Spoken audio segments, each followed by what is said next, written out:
ST બસનો મોડી રાતે અકસ્માત. ગાંધીનગરથી દીવ જઈ રહેલી એસટી બસના ડ્રાઈવરે સ્ટીયરિંગ પરથી કાબુ ગુમાવ્યો. બસ ડિવાઈડર પર ચડી. નમસ્કાર મિત્રો, વિડીયોમાં તમારું સ્વાગત છે. ગાંધીનગર દીવ એસટી બસનો મોડી રાતે પધરોળ ગામ નજીક નેશનલ હાઈવે પર અકસ્માત થતાં બસ ડિવાઈડર પર ચડી હતી. રાતના સમય દરમિયાન એસટી બસ ગાંધીનગરથી દીવ જઈ રહી હતી. તે સમયે ચાલકે સ્ટીયરિંગ પરથી કાબુ ગુમાવતા સમગ્ર ઘટના બની હતી. હાઈવે રોડ ઉપર લગાવવામાં આવેલી સ્ટ્રીટ લાઇટના પોલ તેમજ લાઇટો તૂટી જવાથી નુકસાની થવા પામી હતી. સવારે પ્રાઇવેટ ક્રેન લાવી બસને બહાર કાઢવાની તજવીજ હાથ ધરવામાં આવી હતી.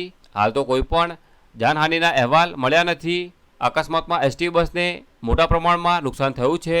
સદનસીબે મોટી જાનહાનિ ટળી હતી. ઘટનાને પગલે હાઈવે પર ટ્રાફિક જામના દ્રશ્યો જોવા મળ્યા હતા અને તાત્કાલિક પોલીસની ટીમ ઘટના સ્થળે પહોંચી હતી અને આગળની કાર્યવાહી હાથ ધરી હતી.